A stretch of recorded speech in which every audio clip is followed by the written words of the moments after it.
Hello everyone. तो कैसे हो आप सब? आई होप आप लोग काफ़ी अच्छे होंगे। आज इस वीडियो में मैं ओली बोर्ड का लाइव टेस्ट जो 25 और 26 जनवरी को लाइव रहने वाला है उसका मैं वीडियो सॉल्यूशन देने वाला हूँ और इस सॉल्यूशन में सिर्फ और सिर्फ मैं मैथमेटिक्स का सॉल्यूशन बताने वाला हूँ। ठीक है, तो ध्यान से देखना आप। इनमें से कई से ऐसे क्वेश्चन हैं जिसमें से कई से ट्रिक भी लगते हैं। ओके, तो आप अच्छे से देखोगे तो काफ़ी आपको समझ में आएगा और सीखने को भी काफ़ी कुछ मिलेगा। तो मैं बिना वक्त गवाए हुए वीडियो को स्टार्ट करता हूँ। तो हमारा ये पहला क्वेश्चन है, Komal gave 30% of her salary to Prabha and 20% to Uma and spend 40% of the remaining amount on donation. If she gave इतना to Prabha then find the amount that she donated. देखो, सबसे पहले कोमल के पास जितने भी रुपए होंगे, देखो 30% का अगर फ्रैक्शन वैल्यू निकालोगे 3/10, एंड 20% का निकालोगे 2/10 और 40% का निकालोगे 4/10। तो सब जगह देखो बेस में क्या आ रहा है भाई, 10। तो हम लोग मान लेते हैं कोमल का जो टोटल सैलरी है ना वो कितना है, 10 है। क्लियर है यहाँ तक? अब कोमल जो है इस 10 रुपए की सैलरी में से प्रभा प्रभा को कितनी दे रही है? प्रभा को 30%। तो 10 का 30% होता है 3। ठीक है। एंड उमा को कितना दे रही है प्रभा? तो 20%। 10 का 20% होता है 2। अब देखो 10 में से 3 2 5 तो इसने बांट दिया था, रिमेनिंग कितने बचे? रिमेनिंग हो गए इसके पास 5। अब बोल रहा है, अब उस रिमेनिंग का 40% जो है ना डोनेशन करता है। तो इसका अगर डोनेशन में 5 का 40% निकालोगे, 5 का 40% होता है 4/10। 5 दूनी 10, 2 दूना 4। इट मीन्स डोनेट वो करता है 2 और रिमेनिंग हो जाता है 3। अब इसमें हमें दिया क्या, ये देख लो। इफ सी गेव इतना टू प्रभा, प्रभा का देखो कितना दिया हुआ है, 3। तो ये 3 यूनिट का वैल्यू कितना दिया हुआ है, 2955। तो पूछा क्या, then find the amount that she donated. Donated क्या है भाई, 2। 3 का यूनिट का वैल्यू इतना दिया है, 2 का निकालना है। तो 2 का निकालने के लिए 2955/3 इंटू 2 कर सकते हैं। इसको सॉल्व करना है भाई। 3 से काटोगे, 3 × 27, 2 25 हो गया, 3 × 8 = 24, एक गया, 3 × 5 = 15। तो 5 दूना 10 होना बाकी एक, 8 दूना 16 17 के साथ बाकी एक, 1970 हमारा ये करेक्ट आंसर होगा। ठीक है, नेक्स्ट क्वेश्चन पे चलते हैं। नेक्स्ट क्वेश्चन ये हमारा ये ट्रिगो का है। इसमें जरा ध्यान से देखिए, यहाँ पे गिवन क्या है, m into cot square 30 - m। तो ऐसे क्वेश्चन को 10 बार उतारना नहीं है, डायरेक्टली लिखना है। देखो फर्स्ट ऊपर में यहाँ m कॉमन हो रहा है ना, तो m कॉमन कर लेते हैं। कॉट 30 हमारा कितना होता है, √3। √3 का स्क्वायर क्या होता है, 3। तो 3 - 1 आ गया अपॉन 1 प्लस 10 60 कितना होता है, √3। √3 का स्क्वायर 3, तो 3 + 1 यहाँ 4 ही हो जाएगा। Is equal to 4 into cosec 90 कितना होता है, 1 होता है। तो 4 इंटू 1 माइनस सेक 30। अब देखो सेक 30 को बहुत को डायरेक्टली याद नहीं होता है, तो कॉस 30 याद रखेंगे। कॉस 30 होता है √3/2। तो सेक 30 हो जाएगा 2/√3। उसका स्क्वायर करेंगे तो हमारा कितना आ जाएगा, 4/3। प्लस प्लस में यहाँ कॉस स्क्वायर 30 डिग्री भी है। कॉस 30 हम लोग अभी जस्ट सोचे हैं, तो √3/2 होता है, उसका स्क्वायर क्या हो जाएगा, 3/4। यहाँ तक क्लियर? देखो 3 में से 1 गया, 2 और नीचे 4। 2 से 4 कितने बार में कटेगा, 2 बार में। राइट साइड सॉल्व करते हैं तो यहाँ आ जाएगा 4 माइनस, ऐसा रख देते हैं। देखो 4 दिया 12। अच्छा, माइनस यहाँ कॉमन कर लेते हैं, तो ये माइनस और बीच में यहाँ माइनस आएगा, ध्यान रखना। 4 दिया 12, 4 चौके 16 माइनस 9, ये कितना हो गया भाई, 7। फिर 12 चौके 48, 48 में से 7 घटा देंगे तो 41 हो जाएगा ऊपर। तो इधर हो गया, देखो m/2 इज इक्वल टू 41/12। 2 से कट गया, ये 6 बार में, 6 से इसको काट दो, 6 के 36, 6.9 समथिंग आएगा, क्योंकि 6 7 42 होता है, 6.83 आएगा। 6 7 42, 42 के बाद 42 और सॉरी 6 36, 5 गया ना, 6 × 8 = 48। फिर 20 आ गया, 6.8 समथिंग आएगा, तो एक ही ऑप्शन है 6.83 वाला, तो ये आंसर हो जाएगा हमारा। ठीक है, नेक्स्ट क्वेश्चन पे चले। हाँ, ये क्वेश्चन है हमारा, देखो ध्यान से। अब इसमें हम लोग जल्दी जल्दी कैसे बना सकते हैं, देखो इसमें ऊपर में देखो, ये जीरो से हम लोग ये जीरो और ये जीरो काट सकते हैं, बिल्कुल काट सकते हैं, क्योंकि 10 अगर कॉमन लेते तो हट जाता है यहाँ से, राइट। उसके बाद देखो हम लोग क्या कर सकते हैं, ऊपर नीचे या तो 12 कॉमन करके काट सकते हैं, या डायरेक्टली 4 से भी काट सकते हैं। 4 तिया 12 और 4 तिया 12, यहाँ तो कोई दिक्कत नहीं। अब देखो यहाँ क्या बचा, ऊपर में 3 कॉमन लेंगे, इंटू 18 में से 8 गया, 10 हो गया, तो मतलब 30 हो गया। नीचे बच गया 15, तो 15 दूना 30। ए का वैल्यू 2 हो गया, तो 4 का स्क्वायर मतलब 16 आंसर हो जाएगा। नेक्स्ट पे चले। नेक्स्ट पे चलते हैं। अब इस क्वेश्चन में कर रहा है इन ए रेस, एक रेस में ठाकुर जो है वो गीता को 10 सेकंड का हेड स्टार्ट देता है and still won the race by 40 second. The ratio of speed of Thakur and Geeta is 2:1। देखो स्पीड का रेशियो क्या दिया हुआ ये देख लेते हैं। यहाँ है ठाकुर, यहाँ है गीता, ये रेशियो दिया हमें 2:1। कोई दिक्कत? स्पीड का रेशियो अगर ये है तो हमारा तो हम लोग देखो क्या निकाल सकते हैं, टाइम। टाइम अगर दिया हुआ है तो डिस्टेंस बाय टाइम वैसे भी निकाल सकते हैं। स्पीड और टाइम का रेशियो क्या हो जाएगा भाई, ये देख लो, ऐसे निकाल लेते हैं। स्पीड का रेशियो अगर ये है तो टाइम का रेशियो हो जाएगा 1:2। ऐसा कब होता है, जब दोनों के द्वारा ट्रेवल किया गया डिस्टेंस क्या होता है, सेम होता है। चूंकि इस क्वेश्चन में ऐसा ही है, ठाकुर हो या गीता हो, दोनों इस रेस के इस 1200 मीटर को कवर कर रहा है। लेकिन हुआ क्या, क्वेश्चन ये कहना चाह रहा है हेड स्टार्ट का मतलब होता है कि 10 सेकंड पहले ही गीता को बोल दिया गया है चलने। मान लो गीता भी स्टार्ट करती, गीता लगभग यहाँ पहुंची, 10 सेकंड हुआ, उसके बाद ठाकुर दौड़ना स्टार्ट किया। ठीक है, लेकिन हुआ क्या, ठाकुर फिर भी जीत गया। ठाकुर यहाँ पहुंचने के 40 सेकंड बाद जो है गीता यहाँ पहुंची। कोई दिक्कत? इट मीन्स ठाकुर और गीता के बीच में टाइम का जो डिफरेंस है ना वो टोटल 50 सेकंड का हो गया। कैसे हुआ ये समझो। 10 सेकंड पहले यहाँ से गीता चली, ठीक है, और 40 सेकंड बाद यहाँ पहुंची, तो टोटल ठाकुर से गीता ने कितना ज़्यादा समय लिया, तो 50 सेकंड, दोनों समय जुड़ जाएगा। और यहाँ टाइम का डिफरेंस हमारा क्या दिया हुआ है, 1, तो 1 यूनिट का वैल्यू हो गया 50 सेकंड। कोई दिक्कत? क्योंकि यहाँ लास्ट में पूछा गया है how long will Geeta take to cover 2000 metre, तो गीता का हमें स्पीड चाहिए, टाइम चाहिए। तो गीता को ट्रेवल करने में, इस 1200 मीटर रेस को कंप्लीट करने में टाइम का 2 यूनिट लगा था। 2 यूनिट का वैल्यू कितना हो जाएगा भाई, 1 यूनिट का 50 सेकंड निकला, 2 यूनिट का 100 सेकंड निकलेगा। कोई दिक्कत? तो अगर 1200 मीटर को वो 100 सेकंड में कवर कर रही है, मतलब 12 मीटर पर सेकंड उसका स्पीड है, तो 2000 मीटर को वो 12 मीटर पर सेकंड के हिसाब से अगर कवर करी, कितना सेकंड लगेगा, इसको डिवाइड करना है। 4 तिया 12, 4 पंचे 20, तो 500, 3 से काट दो इसको, तो 16, 16, 166 पॉइंट समथिंग समथिंग आ जाएगा, राइट। तो हमारा करेक्ट ऑप्शन होगा ऑप्शन नंबर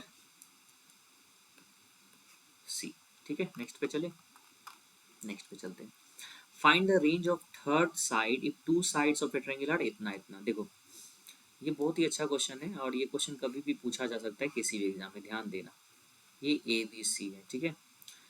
इसमें क्या होता है ना, कोई भी साइड, तीसरा साइड मान लो सी ले लेते हैं, ये साइड जो होता है ना हमेशा sum of two side is always greater than third side, और डिफरेंस ऑफ टू साइड का मॉड जो है always less than third side. ये ध्यान रखना। यहाँ मॉड क्यों लगा है, हो सकता है एक छोटा हो, बी का वैल्यू ज़्यादा हो तो इसमें निगेटिव होगा, और साइड जो होता है हमेशा पॉजिटिव होते हैं, उसका डिफरेंस में भी निगेटिव आ जाता है, लेकिन यहाँ कंपैरिजन में हमेशा पॉजिटिव ही लेते हैं। तो ये हमारा मेन फॉर्मूला होता है, कोई भी दो साइड, जैसे A plus B greater than C, B plus C greater than A होगा, और C plus A greater than B होगा, ये तीनों फॉर्मूला होता है। और डिफरेंस की बात करें तो ए माइनस बी लेस देन सी हो जाएगा, बी माइनस सी लेस देन ए हो जाएगा, और सी माइनस ए ये लेस देन बी हो जाएगा। ये तीनों फॉर्मूला है, तो कोई भी अप्लाई करो। अब इसको अप्लाई करते, तीसरा साइड निकालना है, दो साइड का सम, इन दोनों को अगर ऐड करोगे तो 37 हो जाएगा। ठीक है, 37 वाला एक ही ऑप्शन है मेरे ख्याल से लग रहा है, तो यही हमारा आंसर हो जाएगा। ये पूरा चेक भी नहीं करना पड़ेगा, वैसे घटा के देख सकते हो। 23 में से 14 गया, 9 ही आ जाएगा, तो फर्स्ट ऑप्शन हमारा करेक्ट होगा। नेक्स्ट पे चले। If P Q R triangle P in P triangle P Q R the angle bisector of Q and R is O. देखो एक ट्रायंगल है हमारा, क्या ट्रायंगल है, पी क्यू आर है, और क्यू और आर का एंगल बाइसेक्टर जो है कहाँ पे मिल रहा है, ये हमारा ओ पे। पी हमें दिया हुआ 80 डिग्री, तो ये एंगल पूछ रहा है, तो इस एंगल का वैल्यू जो होता है ना 90 प्लस पी बाई टू। ठीक है, तो 90 प्लस 80/2, ये बहुतों को याद ही होगा, मतलब 130 डिग्री आंसर होगा। जब इसी में एक्सटर्नल एंगल की बात होती है ना, इस एंगल का बाइसेक्टर ये, इस एंगल का बाइसेक्टर ये, इसकी अगर ये थीटा है हमारा, तो इस एंगल का जो वैल्यू होता है 90 माइनस थीटा/2, ये भी आप याद रख सकते हो इसके साथ। इंटरनल एंगल बाइसेक्टर जब होती है ना, तो 90 प्लस a/2 या θ/2 और एक्सटर्नल एंगल की बात होती है तो हमारा क्या आएगा 90 माइनस θ/2। नेक्स्ट क्वेश्चन पे चले। ओके, ये क्वेश्चन है, देखो ध्यान से। 3 people PQR invested money in partnership in the ratio इतना। तो यहाँ इन्वेस्टमेंट का रेशियो हमारा दिया है कितना, 18:15:14 and the ratio of time, और टाइम का रेशियो में क्या दिया हुआ है 3:1:4। अब देखो प्रॉफिट जो होता है ना, ये आप ध्यान रखना, profit is equal to investment into time, ये ध्यान रखना, ये फॉर्मूला बहुत काम आता है। चूंकि हमें पूछा what is the ratio of their profit, तो प्रॉफिट का रेशियो निकालना है तो इन सबका मल्टीप्लीकेशन होगा, 18 दिया 54। देखो यहाँ ऑप्शन एलिमिनेशन से भी हम लोग क्वेश्चन कर सकते हैं। 54 54 देखो 4 से कटता है कभी क्या, नहीं ना, तो 12 कभी भी इसमें नहीं आ सकता है। 42 भी कभी नहीं आ सकता है, 42 में 7 छिपा हुआ है, 7 6 की 42, क्या 7 से ये कटता है, नहीं ना। 12 में 4 भी छिपा हुआ है, एक मल्टीपल 4 है, 4 से ये कटता है क्या, नहीं कटता, तो ये दोनों ऐसे हट गया। अब ये तीनों दोनों में से कोई हो सकता है, ठीक है। लास्ट में देखो इसमें क्या है, 14 चौके 56 ये भी है, और 15 एकम 15। अब देखो ऑप्शन से हम लोग मिलाते हैं, काटने उठने की जरूरत नहीं है। इन दोनों, अच्छा मिल गया डायरेक्टली, 54 56 दोनों में था, बीच में 15 आ गया, तो ऑप्शन यही होगा, ठीक है। नेक्स्ट पे चलते हैं, इजी क्वेश्चन था वो। इस क्वेश्चन में आते हैं। इसमें देखो हमें बहुत, इसमें एक चीज सीखना है, बहुत अच्छे सीखोगे अभी। यहाँ पे ए स्क्वायर माइनस बी का फॉर्मूला लग रहा है, इसको हम लोग 4m का होल स्क्वायर लिख सकते हैं, इसको 3n का होल स्क्वायर लिख सकते हैं। तो ए स्क्वायर माइनस बी का फॉर्मूला क्या होता है, a minus B into A plus B, right. और इसका वैल्यू दिया है 559, कोई दिक्कत। अब इसका वैल्यू भी तो हमें मालूम है ना, इसका वैल्यू हमें 13 मालूम है, इसका वैल्यू नहीं मालूम है, इसको थोड़ी देर के लिए हम लोग x मान लेते हैं 559। और हमें वैल्यू किसका निकालना है, देखो ये -12, मतलब इसको हम लोग अभी यहाँ क्या मान चुके हैं, x मान चुके हैं, मतलब हमें x -12 का वैल्यू निकालना है, राइट। अब 13 से अगर जिसको भागा देने का मन नहीं है तो भी ये क्वेश्चन बन जाएगा। यूनिट डिजिट से खेलते हैं, ठीक है। 3 में ऐसा क्या चीज से मल्टीप्लाई करें, 9 आ जाए, तो 3 के टेबल में एक ही बार ऐसा 9 आ सकता है जब इसका भी यूनिट डिजिट क्या हो जाए, 3 हो जाए। तो x का जो भी वैल्यू होगा, जो भी डिजिट होगा, उसका यूनिट डिजिट 3 होगा। और 3 में से हम लोग मान लो 12 घटा रहे हैं, तो 3 में से 2 हो गया 1, यूनिट डिजिट जो भी आंसर आएगा उसका यूनिट डिजिट 1 होना चाहिए, तो 1 सिर्फ 31 में ही है, ठीक है। तो हमारा करेक्ट आंसर क्या होगा, सी होगा, अदरवाइज आप डिवाइड करके भी निकाल सकते हो, ठीक है। अब यहाँ देखो इस क्वेश्चन में, Anurag calculated mean of set of 20 observation 12, 20 observation है, और मीन हमें कितना दिया हुआ भाई, इसका 12 दिया, कोई दिक्कत। बाद में वो देखता है इस 20 ऑब्जर्वेशन में से दो ऐसे ऑब्जर्वेशन थे 8 और 17, जिसके जगह पे इसने 18 लिख दिया और 27 लिख दिया। मान लो तुम मीन निकाल रहे हो, ओरिजिनल नंबर 20 में से ओरिजिनल दो नंबर थे 8 और 17, गलती से उसके जगह पे तुमने 18 निकाल दिया, लिख दिया, और 17 की जगह पे 27 निकाल दिया, तो उस केस में तुम्हारा मीन क्या हुआ है, 12। अच्छा, न्यू मीन या करेक्ट मीन जो होगा, ये यहाँ समझना बहुत इंपॉर्टेंट होता है कि ज्यादा होगा 12 से या कम होगा, ठीक है। ये दोनों सोचना इंपॉर्टेंट इसलिए है क्योंकि ऑप्शन में दोनों है, ठीक है। अभी दिखाता हूँ मैं। तो यहाँ ध्यान से देखो, 8 और 17 की जगह पे 18 और 27 लिख दिया था, पढ़ लिया था, और उस केस में 12 मीन आया, मतलब ओरिजिनल नंबर जो है और जो लिखा गया नंबर है उससे ये कम है। इट मीन्स ओरिजिनल मीन जो होगा ना वो कम होगा 12 से, ठीक है। तो 12 से कम ऑप्शन यहाँ देखो तो कौन है, बस एक ही ऑप्शन है, तो बिना बनाए भी सॉल्व किया जा सकता है अगर ध्यान से सोचा जाए तो, ठीक है। आप लोग समझ रहे होगे यहाँ क्या लिखा हुआ है, देखो। He later found that he read two numbers 8 and 70 wrongly as 18 and 27, मतलब 8 और 17 की जगह पे गलती से 18 और 27 लिख दिया। अब जो लिख दिया है वो ओरिजिनल नंबर से बड़ा नंबर है, इट मीन्स सही जो होगा वो छोटा होगा, सही मीन जो होगा वो छोटा आएगा, कम आएगा 12 से, तो 12 से कम एक ही ऑप्शन है 11, वही आंसर हो गया। सॉल्व कैसे करते हैं वो भी सीख लेते हैं। मान लो ये नहीं सोच पाया, बड़ा छोटा, या दो ऑप्शन 12 से छोटा दे दिया रहा था, तो हम क्या करते हैं, तो ऑब्जर्वेशंस में डिफरेंस कितना है, देखो यहाँ भी 10 का डिफरेंस है और यहाँ भी कितना का, 10 का डिफरेंस है, टोटल डिफरेंस कितने का है, 20 का। और ये 20 का जो डिफरेंस है ये 20 ऑब्जर्वेशन में इक्वली डिस्ट्रीब्यूट हो जाएंगे, तो 20 से 20 अगर डिवाइड दिए तो 1 हो गए, ठीक है। चूंकि ये दोनों माइनस में है क्योंकि घट रहा है हमारा, ठीक है, तो -1 अगर सभी ऑब्जर्वेशन में करेंगे तो मीन भी 1 से क्या होगा, घट जाएगा, तो 11 हमारा करेक्ट आंसर हो जाएगा। नेक्स्ट पे चले,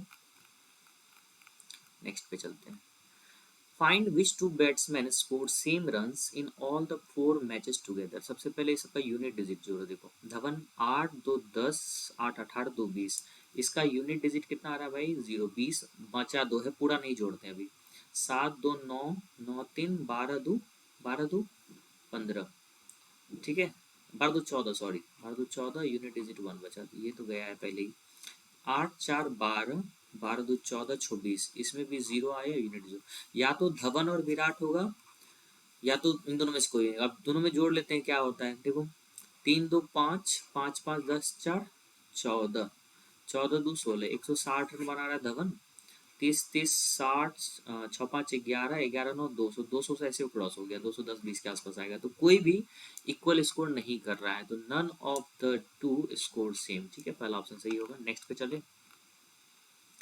ये तो इजी है। सेक 30 का वैल्यू हमारा क्या होता है भाई 2/√3, और कॉसेक 60 का वैल्यू कितना होता है, ये भी हमारा 2/√3, मतलब 4/3 हमारा आंसर होगा, ठीक है। नेक्स्ट पे चले।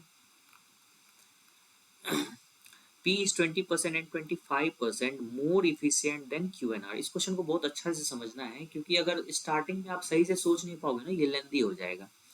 P Q R 3 बनता है, ठीक है, और P का जो इफिशियंसी है Q और R के इफिशियंसी से ज़्यादा है, मोर ज़्यादा है। अच्छा 20% मोर, किसी किसी बंदे का अगर 100% इफिशियंसी है और 20% ज़्यादा इफिशियंसी करना है, तो मतलब इसको 120% सोचेंगे हम लोग, और 25% ज़्यादा का मतलब हो गया 125%। 120% का फ्रैक्शन वैल्यू होता है 6/5, और 125% का होता है 5/4। तो 6 और 5 का एलसीएम कितना होता है भाई 30। तो हम लोग यहाँ पी की इफिशियंसी को क्या मानेंगे 30, कोई दिक्कत। अब पी का इफिशियंसी जो है 20% ज़्यादा है किससे, क्यू से। तो क्यू का अगर मैं 120% मतलब 6/5 निकालूँ तो ये 30 होगा, तो 6 पंचे 30, बचे 25। तो क्यू का एफिशिएंसी कितना हो गया भाई 25। कोई दिक्कत यहाँ तक नहीं। अब देखो अगर आर का इफिशियंसी का 125%, 25% ज़्यादा है ना, तो ये हो जाएगा पी का इफिशियंसी। तो 5 6 के 30, 6 4 के 24, तो तीनों का इफिशियंसी हमें यहाँ से मिल गया, कोई दिक्कत। तीनों का एफिशिएंसी मिल गया, यहाँ तक क्लियर है भाई। अब उसके बाद क्या करें, देखो if Q can do 3/5 part of work in इतना डेज। अब देखो 3 पार्ट कर रहा है 14.4 में, तो पूरा काम, एक काम कितना करेगा भाई, 3 से काटो, 3 चौके 12, 3 अठे 24, तो 5 काम कितने में करेगा, 8 पंजे 40, बाकी 4 5 को 20 24। तो 24 दिन लगते हैं क्यू को पूरा काम करने में। तो टोटल वर्क हम लोग निकाल सकते हैं ना। टोटल वर्क का क्या होता है, इफिशियंसी इनटू डेज। इफिशियंसी हमारा 25 और डेज है हमारा 24। इसको अभी ऐसे ही रन देते हैं, कोई काटे उटेंगे नहीं। अब यहाँ क्या कर रहा है, P start work and on every second day R joined, मतलब फर्स्ट डे देख रहा है सिर्फ कौन कर रहा है, पी काम कर रहा है, और सेकेंड डे पी के साथ आर भी मिल जा रहा है। तो इन दोनों का कंबाइंड एफिशिएंसी कितना हो गया 23 20 50 4 54। अब इस 2 दिन में कितना काम हो रहा है भाई 84 काम हो रहा है। 2 दिन में 84 काम हो रहा है, टोटल वर्क है इतना। तो हम लोग अगर नंबर ऑफ डेज निकालते हैं कितना लगेगा काम करने में, तो हो जाएगा 25 गुना 24 बटे 84, ठीक है। इसको काटते हैं, 4 छके 24, 4 से हो गया 21 छके 40, 3 सते 21, 3 दूना 6, मतलब 50/7, 7 सते 49, 7 का 7, फिर 7 चौके 28। अब चूंकि ये इतना निकला है हम लोग डायरेक्टली डिवाइड किए, लेकिन यहाँ पे 2 पीरियड है ना, 2 दिन का एक पीरियड बन रहा है, ये इतना पीरियड निकला। तो अगर इसको 2 से हम लोग गुना करते हैं तो ये कितना हो जाएगा 14.28 समथिंग। तो ऑप्शन में है ऐसा कुछ, तो है 14.4 के आसपास है, तो यही हमारा शायद सही आंसर होगा, ठीक है। नेक्स्ट पे चलें। नेक्स्ट पे चलते हैं। देखो a shoe manufacturing company decided to wrap up their business and sell all shoes left at 30% loss, ठीक है, लॉस पे बेचना चाह रहा है। कॉस्ट प्राइस ऑफ एक पेयर का इतना है, then find at how much price the company sold all 45 shoes. अब देखो एक पेयर ऑफ शूज का 660 रुपया दाम है, तो 45 का दाम कितना हो जाएगा 45 गुना इतना, इतना टोटल कॉस्ट प्राइस हो गया, और सभी को 30% लॉस पे बेचता है, तो सेलिंग प्राइस कितना हो जाएगा 70%, तो 7/10 से मल्टीप्लाई कर देंगे। अब देखो ये पूरा या तो मल्टीप्लाई कर लो भाई, या तो देख लो 11 का मल्टीपल है ना, ये 11 गुना 6 आ रहा है, ये हमारा 9 बचे 45 का है, ठीक है, मल्टीपल 7 भी है। तो 11 से देख लेते हैं कौन कौन कट रहा है कौन कौन नहीं कट रहा है। देखो 8 1 9 9, ये 11 से कट रहा है, हो सकता है आंसर 9 8 17, 17 में से 11 गया तो ये नहीं कट रहा है, तो ये तो पहले एलिमिनेट हो गया। ठीक है, नेक्स्ट पे चलते हैं। 9 और 9 ये भी हो रहा है हमारा, 7 2 9 9, 11 से ये तीनों कट रहे हैं। अब हम लोग किससे कर ले, 7 से देख ले, 9 से, 9 से तो सब कट रहा है, 9 9 18, 9 9 18 ये भी हो रहा है, 9 9 18 ये भी, 9 से सब कट रहा है, 11 से भी सब कट रहा है। तो हम लोग इसको 7 से चेक कर लेते हैं सिंपली, 7 से कौन कटेगा। ठीक है, 7 से चेक करने का सबसे आसान है, इसको डायरेक्टली चेक कर सकते हैं, 7 का 7, एक उसमें गया, 7 दूना 14, 5 51 हो गया, 51 7 से कटता है नहीं, तो ये तो गया हुआ था नहीं। 7 से काटो इसको, 7 7 से काटेंगे, 7 दूना 14, 6 इसमें गया, 7 नंबर 63, 7 7 49, ये हमारा कट रहा है, दो बार सही हो गया।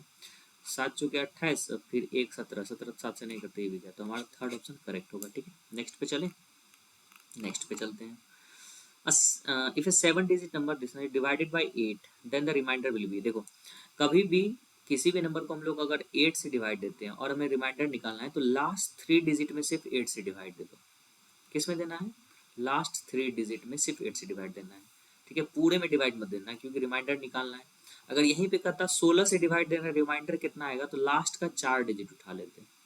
क्लियर है, आप लोग क्लियर होगा। तो 8 सते 56 हो गया, एक उसमें गया, 18 बना 8 दूना 16, तो 2 बच जाएगा हमारा, तो 2 हमारा क्या हो जाएगा, करेक्ट आंसर। नेक्स्ट पे चलते हैं हम लोग। दो टावर हैं फेसिंग ईच अदर, ठीक है, and build few metres apart.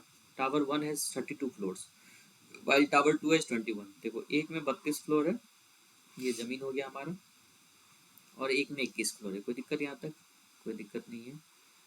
ठीक है, और हर एक फ्लोर का हाइट जो है 3 मीटर का है, मतलब ये 32 फ्लोर ही रहने देते हैं, बाद में हर एक फ्लोर की हाइट की बात होगी 3 से गुना कर देंगे। इधर 21 फ्लोर है, यहाँ तो कोई दिक्कत। If the angle of elevation made by top of second tower to the top of first, तो वो यहाँ से जब हम लोग इसको देख रहे हैं ना, ऐसा नीचे वाले से इसको ऐसा ऊपर हम लोग अगर देख रहे हैं ध्यान से, तो एंगल ऑफ एलिवेशन कितना बन रहा है भाई, 30 डिग्री। अच्छा ध्यान से देखो, अगर ये हाइट हम लोग फाइंड करें यहाँ से लेके यहाँ तक, तो 32 में से 11 गया, कितना हो जाएगा भाई, तो ये 11 की हाइट है। कोई दिक्कत यहाँ तक नहीं। 30 डिग्री होता है ना, और ये राइट एंगल ट्रायंगल, तो ये 1 यूनिट होता है, ये √3 यूनिट होता है, ये 2 यूनिट होता है।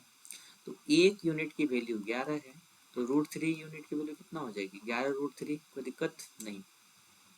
अब ये 11 फ्लोर है, और हर एक फ्लोर का जो हाइट था 3 मीटर था, तो टोटल कितना हो गया, 11 गुना 3 गुना √3। ठीक है, अब कुछ भी नंबर ले, 11 गुना 3 गुना √3 का वैल्यू दिया है 1.7 है सिर्फ, तो 11 का तो मल्टीपल हमारा आंसर होना चाहिए ना। 11 का मल्टीपल कौन कौन है, चेक कर लें, ये चेक कर लेते हैं भाई एक बार। पॉइंट को भूल जाओ, 3 1 4, और यहाँ 3, 4 में से 3 गया, एक, ये नहीं होगा। 5 1 6, और 6 + 0 0, ये हो रहा है हमारा। 4 1 5, और यहाँ 8, 5 में से 8 गया, 3 होता है, ये भी नहीं होगा। 4 1 5 में से 2 गया, 3, ये भी नहीं हो रहा है हमारा, तो एक ही बच गया, ये हमारा करेक्ट आंसर होगा। ठीक है, नेक्स्ट पे चले। An article is marked at 30% above the cost price and sold at discount of 10% on the market price, find the profit percent। देखो 100%, इसको मैं दो नियम बता दूंगा, ध्यान से देख लेना। 100% अगर हम लोग कॉस्ट प्राइस मानते हैं, तो इसका 30% अगर बढ़ाएं तो 30 बढ़ जाएगा, 130%, 130 हो गया हमारा MP। और इसमें अगर हम लोग 10% -10% करते हैं, तो 130 का 10% निकालोगे 13 आएगा, तो ये हो जाएगा हमारा 117। कोई दिक्कत, तो ये हमारा सेलिंग प्राइस हो गया। फायदा कितने का हो रहा है, 17 रुपये का फायदा हो रहा है ना, तो परसेंटेज भी 17 हो जाएगा, क्योंकि बेस प्राइस हम लोगों ने 100 लिया था। ठीक है, एक तो हमारा ये तरीका है बनाने का इसको। दूसरा तरीका क्या है, एक फॉर्मूला होता है A+B+AB/100। कोई दिक्कत, क्योंकि अब देखो जब यहाँ हम लोग कोई ये फॉर्मूला बहुत जगह लगता है, 2 बार कीमत बढ़ाना, 2 बार कीमत घटाना, एक बार बढ़ा के दूसरी बार घटाना, ऐसा सब जगह हम लोग देखते हैं। ठीक है, तो पहली बार में हम लोग 30% प्लस में कर रहे हैं, दूसरी बार 10% माइनस में कर रहे हैं। कोई दिक्कत, ए की जगह पे हम लोग +30 लिखेंगे, बी की जगह पे -10 लिखेंगे, फिर ए की जगह पे 30 और बी की जगह पे -10/100। कोई दिक्कत यहाँ तक नहीं। 30 में से 10 गया 20, और देखो प्लस माइनस माइनस, 30 जाए 300/100, मतलब कितना हो गया 3, तो यहाँ 17% हमें डायरेक्टली आंसर आ गया। चूंकि ये वैल्यू प्लस में आया तो मतलब प्रॉफिट 17%, अगर ये वैल्यू माइनस में आता इट मीन यहाँ लॉस होता 17% का। कोई दिक्कत नहीं, आगे चलते हैं हम लोग। What is the ratio between the sum of the first 5 prime numbers and the sum of first 4 natural numbers which are divisible by 3? देखो एक रेशियो है ऊपर में, फर्स्ट 5 प्राइम नंबर क्या होते हैं, 2 + 3 + 5 + 7, उसके बाद 11, और 4 नेचुरल नंबर डिविजिबल बाय 3। कोई भी नंबर 3 से डिविजिबल है और 4 मल्टीपल लगातार बोल रहा है तो 1 + 3 + 4 ऐसे डायरेक्टली लिख दो, सबसे ईजी होगा आपको, ठीक है, समझने के लिए। अब इसको जरा ध्यान से देखते हैं। 11 7 18, 18 5 23, 23 और 5 28। तो 28 देखो, 28 का अगर फैक्टर निकालोगे 6 कभी नहीं आएगा उसमें, ना ही 13 आएगा, तो ये दो ऑप्शन तो ऐसे छट गए। अब यहाँ भी 14, यहाँ भी 14, 15 25 देखना है भाई। 4 3 7 2 9 1 10, तो नीचे 10, 30, 30 में 6 भी आता है, तो 6 क्या 25 में आता है, 25 का मल्टीपल में कहीं 6 आता है, नहीं आता है, तो हमारा ऑप्शन यही करेक्ट होगा, राइट। नेक्स्ट पे चलें, नेक्स्ट पे चलते हैं। इसको नीचे सरल करते जाइए और काट काट के लिखते जाइए, इसका यही तरीका है। 3 एकम 3 में से 2 गया 1/3, तो ये कट के हमारा कितना हो गया भाई, 1/3। अगर इसको मैं ऊपर भेजूँ तो ये 3/1 हो जाएगा, 3 3 9, तो नीचे यहाँ क्या बच गया, देखो 1 + 2/3 + 8/3, कोई दिक्कत। देखो यहाँ देखो 3 8 2 10, ये 10/3 हो गया और ये 13/3 हो गया, राइट। ये पूरा कट के हमारा 13/3 हो गया। अब यहाँ बच क्या गया, देखो नीचे नीचे वाला लिख रहे हैं 1 प्लस ये 2/3 इंटू 3/13, ये भी कट गया, ये हो गया नीचे 15/13, राइट। अब देखो ऊपर है 1 और यहाँ ऊपर हो जाएगा 13/15, तो ये तो आपको सॉल्व करना पड़ेगा, और नहीं समझ में भी आया तो भी ठीक है, इजी होता है, ज़्यादा कुछ हार्ड है नहीं इसमें। नेक्स्ट क्वेश्चन पे देखते हैं। The height and diameter of A solid metallic right circular cylinder is इतना, एक सिलेंडर है, ठीक है, इस तरह का, जिसका हाइट हमें क्या दिया भाई 30 और ये डायमीटर दिया है 28। इसमें एक बड़ा से बड़ा क्या कर किया जाता है, एक स्फेयर काट के निकाल लिया जाता है। तो स्फेयर का डायमीटर कितना हो जाएगा, 28 हो जाएगा, जितना इस सिलेंडर का है। तो इसका रेडियस कितना हो गया हमारा 14, कोई दिक्कत नहीं। तो चूंकि ये काट के हटाया गया है तो इसमें बचा हुआ मटेरियल का कैसे निकालेंगे वॉल्यूम, तो इस वॉल्यूम ऑफ क्या करेंगे हम लोग, सिलेंडर निकालेंगे। वॉल्यूम सिलेंडर क्या होता है भाई, पाई r² इंटू एच, ठीक है। उसमें से घटा रहे हैं स्फेयर का, मतलब 4/3 पाई r³ मतलब 14 का होल क्यूब, कोई दिक्कत। अब ये जो मटेरियल बचा, इसी मटेरियल का हम लोग क्या कर रहे हैं, एक हम लोग कोन बना रहे हैं जिसका रेडियस 7 है, ठीक है। तो कोन का वॉल्यूम क्या होता है 1/3 पाई, आर हमें दिया हुआ है 7, 7² इंटू एच, कोई दिक्कत नहीं। अब देखो यहाँ से पाए, यहाँ से पाए, यहाँ से पाए कट गया, कोई दिक्कत नहीं। अब हम लोग क्या कर सकते हैं, 3 से मल्टीप्लाई कर सकते हैं पूरे में, तो यहाँ 3 आ जाएगा, ये 3 कट जाएगा और ये 3 कट जाएगा, कोई दिक्कत। 7² को हम लोग इधर भेज देते हैं पूरे में, तो 7² अलग अलग भी लिख सकते हो, इसके साथ भी और इसके साथ भी, ठीक है। यहाँ पे मैं थोड़ा इसको ब्रेक कर देता हूँ, ओके, यहाँ मैंने इसको ब्रेक कर दिया और यहाँ मैंने माइनस लगा दिया, कोई दिक्कत नहीं। अब इसको सॉल्व करना फटाफट, तो कैसे करोगे वो देख लेते हैं हम लोग। 14 का स्क्वायर है ना, 14 गुना 14 लिखो भाई, 7 सत्ते 49 है, तो 7 दूना 14 और 7 दूना 14, ठीक है। अब एक बार ऑप्शन भी देख लेते हैं, क्या ऑप्शन के सारे यूनिट डिजिट से मैंने 2 जगह 6, फिर भी देख लेते हैं क्या आता है।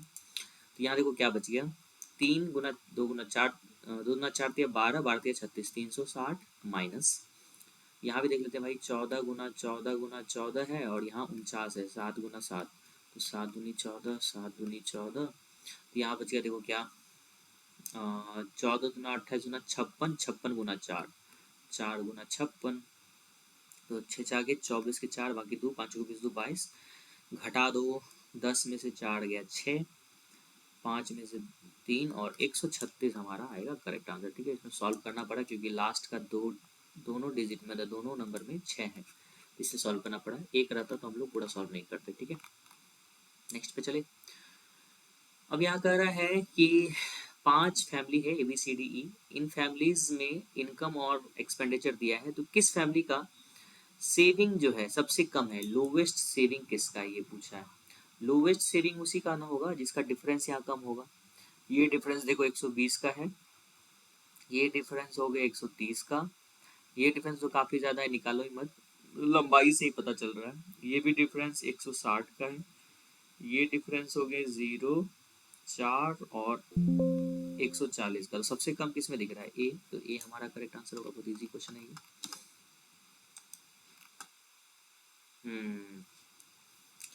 The centre of a circle O, मैं पहले क्या करता हूँ, इंसर्ट करता हूँ एक सिंबल। सिंबल में क्या क्या है? सिंबल में नहीं है, भूल गया किधर है। चलो मैं बना ही देता हूँ यार, ठीक है। से तो यहाँ है, मैंने एक सर्किल लिया अभी, क्या वाह, तो नया सर्किल आ गया। इसका सेंटर हमारा क्या है भाई? ओ है। उसके बाद there are 4 points A B C D on the circle such that B D C is equal to 33 degree, ठीक है। चलो मैं यहीं से लेता हूँ, ए बी सी यहाँ लेता हूँ, डी यहाँ लेता हूँ। देखो बी डी सी कितना दिया हुआ है भाई, ये देख लो। बी डी सी, देखो बी डी सी हमें 32 डिग्री दिया हुआ है। उसके बाद बी ए सी एक्स दिया हुआ है, ठीक है। बी ए सी, ये हमें क्या दिया हुआ है? एक्स, तो एक्स भी हमारा 32 ही हो जाएगा, ठीक है। सेम आर्क पे बना हुआ है ये। पूछा क्या हमें? बी ओ सी, तो बी ओ सी पूछा है। बी ओ सी हमारा क्या होगा? इसका डबल, 32×2 = 64। देखो किसी भी सर्किल में किसी आर्क द्वारा, ए बी आर्क है हमारा, आर्क द्वारा सेंटर पे बना एंगल जो होता है ना, इस पेरीमीटर में बने एंगल का दुगुना होता है। अगर ये थीटा है तो ये हमारा 2 थीटा हो जाएगा। तो आंसर हम सिंपली बोल सकते हैं 64 डिग्री होगा। नेक्स्ट पे चले। हाँ, इस क्वेश्चन में क्या दिया हुआ देखो, the table shows the price of 50 shirts. Total कितने शर्ट है हमारा? 50 शर्ट्स है भाई। इसमें क्यूमुलेटिव फ्रीक्वेंसी दिया हुआ है, ये जो दिया हुआ है हमारा, ये क्या है? Cumulative frequency. अब यहीं पे मैं ऐसे कर देता हूँ और यहाँ पे फ्रीक्वेंसी लिख देता हूँ, कोई दिक्कत? Frequency less than 150, less than 200, तो ये हो जाएगा हमारा, हम लोग इसको ऐसा लिख सकते हैं 100 से 150 के बीच में 10 ही होंगे आर्टिकल्स। ये हो जाएगा 150 से 200 के बीच में, तो 24 में से 10 गया भाई, इसमें से उसको घटाओ और यहाँ लिखो। 24 में से 10 गया 14, कोई दिक्कत? फिर 200 में से 200 से 250, ये कितने हो जाएंगे? 30 में से 6 गया, 30 में से 24 गया 6। फिर ये 250 में से 250 से 300 के बीच देखा जाए, 30 में से 40 गया भाई 10। और यहाँ 300 से 350 अगर देखा जाए तो 4, और 350 से 400 के बीच में देखा जाए तो 6, ठीक है। टोटल देखो 10 14 24 और 30, 30 20 50, ठीक है। अब पूछा क्या देख लो, the ratio of number of shirts with price less than 250, 250 से कम कितने शर्ट्स है देख लो यहाँ पे। 24 14 24 20 10 30 divided by two the number of shirt with price 300 और मोर। 300 और मोर किस में है? तो ये दोनों हम लोग करेंगे 10, तो आंसर हो गया 3:1। बहुत लोग बिना इसको निकाले भी सॉल्व कर लेते हैं, तो अगर आपको समझ में अच्छे से आता है तो क्यूमुलेटिव फ्रीक्वेंसी से भी हम लोग फाइंड कर सकते हैं, लेकिन ध्यान रखना पड़ता है उसमें। कभी कभी ये ज़्यादा वाला में कभी कभी आप निकाल नहीं पाओगे 10 और गड़बड़ कर दोगे, इसलिए मैंने फ्रीक्वेंसी निकाल के बताया। 3:1 हमारा करेक्ट आंसर होगा। नेक्स्ट पे चलें। Anuj lent ₹2400 each to Ram and Anil. The difference between the simple interest received from Ram and Anil after 4 years is कितना? अनुज क्या करता है, 2400 रुपये राम अनिल दोनों को देता है, ठीक है। 2400 रुपये इसे भी, 2400 रुपये इसे भी, दोनों को सिंपल इंटरेस्ट पे देता है, 4 साल के देगा। टाइम भी हमारा दिया हुआ है 4 ईयर्स दोनों के लिए, ठीक है। तो सिंपल इंटरेस्ट का फॉर्मूला क्या होता है? P into R into T by 100। T भी दोनों के लिए 4 है और नीचे 100 भी सेम आएगा। दोनों में रेट में ही ना फर्क है, R1 - R2, और पूछ भी वही रहा है, find the difference between their rates, ठीक है। ये हमें कितना दिया है? 28.8 टोटल सिंपल इंटरेस्ट का डिफरेंस ये दिया हुआ है। तो हमें वैल्यू निकालना है R1 - R2 का। एक जीरो से एक जीरो ये कट गया, एक जीरो से एक जीरो ये कट गया, ठीक है। 4 से इसे काटो, 4 7 28, 4 दूनी 8, और 240 को इधर भेज दो भाई। 24 दिया 72, 3/10 मतलब 0/3% हमारा आंसर होगा, ठीक है। नेक्स्ट पे चले। नेक्स्ट पे चलते हैं। दो जार है, there is a mixture of mango pickle and lemon pickle. देखो यहाँ मैंगो पिकल है और यहाँ लेमन पिकल है। पहले वाले जार में जो दोनों का रेशियो है वो है 5:7 और दूसरे जार में है 7:8। तो पहले इसका रूल क्या होता है, दोनों को मिक्स किया जा रहा है सबसे पहले, तो 7×5 = 12, दोनों को जोड़ो, 8×7 = 15, जोड़ो 15 12 का एलसीएम 60 होता है, 12×5 = 60, 15×4 = 60। तो इसमें हमें 5 से मल्टीप्लाई करना पड़ेगा, इसमें 4 से मल्टीप्लाई करना पड़ेगा। अब दोनों का टोटल क्वांटिटी सेम हो गया। चूंकि रेशियो पूछ रहा है, रेशियो को हम लोग x:1 मानते हैं, ठीक है। x:1 मानने के लिए इसमें x से मल्टीप्लाई कर दो, इसमें 1 से मल्टीप्लाई कर दो। मतलब ओवरऑल हमें इसमें मल्टीप्लाई किसे करना है, देखो फर्स्ट वाले में 5x से मल्टीप्लाई करना है, तो बचे 25x और 7 बचे 35x। 4 से इसमें मल्टीप्लाई करना है तो ये हो जाएगा 28 और ये हो जाएगा 32। अब चूंकि दोनों को जोड़ना है तो ये हो गया 25x/28, सॉरी +28, और नीचे हो गया 35x, ठीक है, +32 इज इक्वल टू, जब जोड़ रहा है तो रेशियो हमारा क्या हो जा रहा है 4:5 का, ठीक है। कोई दिक्कत नहीं। सॉल्व करते हैं। 25 बचे 125 x माइनस 35 चौके 140 x बराबर 28 पंचे माइनस 32 चुके। इसमें बहुत ज़्यादा सोचना नहीं, किसको पहले लिखूँ किसको बाद में लिखूँ, माइनस उनस को हटा देना है, सिंपल, ठीक है। जब भी ऐसा सॉल्व करते हैं ना, बस ये साइन का बीच में ध्यान रखते हैं, अगर अपोजिट साइन है तो इधर आके जुड़ जाएगा, ध्यान रखना। मान लो ऊपर प्लस है नीचे माइनस है और ऐसे लिख रहे हैं तो नीचे डेफिनेटली जोड़ना है। अगर सेम साइन रहेगा, यहाँ भी माइनस यहाँ भी माइनस, या फिर या ऊपर भी प्लस नीचे भी प्लस, तो वैसे केस में हमेशा डिफरेंस निकालेंगे, माइनस प्लस को भूल जाना है, ठीक है। यहाँ घटाओ तो 15x डायरेक्ट लिखो, माइनस लिखने की कोई जरूरत नहीं है। 28 पंचे कितना होता है 140, और ये घट के हो जाएगा 4×4 = 128, तो ये हो गया 12। तो 15x बराबर 12, तो x बराबर 12/15। तो x/1 भी कितना हो गया भाई, 4×3 = 12, 3 × 4 = 12, 3×5 = 15, 4:5 ये हमारा आंसर होगा, ठीक है। Next and the last question is this one. इस क्वेश्चन को देख लेते हैं। देखो इस क्वेश्चन में ये दिया हुआ है, अब सोचोगे कि इसको स्क्वायर करे क्यूब करे क्या करे। इसको पहचानने का सबसे अच्छा तरीका क्या है, जो पूछा गया है ना, अगर उसमें वेरिएबल का पावर दोनों जगह सेम हो, मान लो यहाँ भी x³ यहाँ भी x³, तो ऐसे क्वेश्चन में समझ जाओ कि हाँ पॉसिबिलिटीज है कि इस वाले गिवन इक्वेशन को हम लोग को क्या करना पड़ेगा, या तो स्क्वायर करना पड़ेगा या तो क्यूब करना पड़ेगा। लेकिन जैसे ही अलग अलग पावर आवे रेशियो वेरिएबल का, तो समझ जाओ कि यहाँ पे कुछ ना कुछ अलग झोल है। इसको सिंपली ट्राई करो ऐसे सिंपल सॉल्व करने का। क्या ऐसे सॉल्व होता है क्या, सॉल्व करेंगे। देखो x² हो गया प्लस 36 हो गया और ये 12x हो गया, ठीक है। 12x को लेफ्ट साइड भेजेंगे तो इतना हो गया, तो ये x - 6 का होल स्क्वायर बराबर 0, तो मतलब x बराबर क्या आ गया हमारा भाई 6 आ गया। अब इस x बराबर 6 को यहाँ रख दो, तो 6⁴ प्लस 324/6 × 6 × 6, 3 बार लिखेंगे ना, लेकिन इस 6 को हम लोग 3 × 2 लिखेंगे, कोई दिक्कत। ये जो है हमारा 18 का स्क्वायर होता है, राइट। तो 6 का 18 को इसको काटो, 18 बार में हो गया 6 3 18, मतलब हो गया 1.5 प्लस ये 6⁴ लिख सकते हैं। देखो 6 का क्यूब होता है 216 गुना 6, इसको हम पूरा मल्टीप्लाई नहीं करेंगे। देखो 6 6 के 36, इसको अगर सॉल्व करेंगे तो यूनिट डिजिट 6 आएगा, उसमें ये 1 जुड़ेगा तो 7.5 लास्ट में आना चाहिए, उसके इधर कुछ कुछ नंबर होंगे। तो ऑप्शन में मिलाएंगे 7.5 किसमें लास्ट में है, तो देखो फर्स्ट वाले में ही, ठीक है। तो बिना पूरा मल्टीप्लाई किए भी हम लोग आंसर तुरंत निकाल सकते हैं। इसी के साथ ये सेशन हमारा खत्म होता है। देखो मेरे इस वीडियो और अन्य जो लोग लाइव मॉक का क्वेश्चन करवाते हैं उसमें फ़र्क ये है कि वो लोग खुद सॉल्व करते हैं और मैं जो है सॉल्व करवाता हूँ। मीन्स कि बच्चे इसे देख के कुछ न कुछ नए ट्रिक नए तरीके सीख सकते हैं, क्वेश्चन को कैसे सॉल्व किया जाता है एग्जामिनेशन हॉल में। बाकी में आप बस चेक करने जाते हो कि इस बंदे को इस टेस्ट में कितना मार्क्स आ रहा है, इस लाइव टेस्ट में कितना मार्क्स आ रहा है, ये देखने में नहीं जाते हो। आप ये नहीं देखने जाते हो कि वो कैसे सॉल्व कर रहा है, वो तो अपने नियम से सॉल्व कर रहा है भाई। मैं भी अगर खुद के लिए सॉल्व करता तो मैं इतना फिगर नहीं बनाता, मैं डायरेक्टली आंसर लिखता, मैं इतना बताता नहीं कि भाई मैं कैसे सोच रहा हूँ। बट मैं क्या सोचता हूँ मैं वो भी इस वीडियो में बता रहा हूँ, जिससे कि आप लोग को ज़्यादा से ज़्यादा हेल्प हो, ठीक है। ज़्यादा से ज़्यादा समझ पाओ कि हाँ क्या चल रहा है, कैसे सॉल्व करते हैं, एग्जाम में किस क्वेश्चन को किस तरह से हैंडल करना पड़ेगा, ठीक है।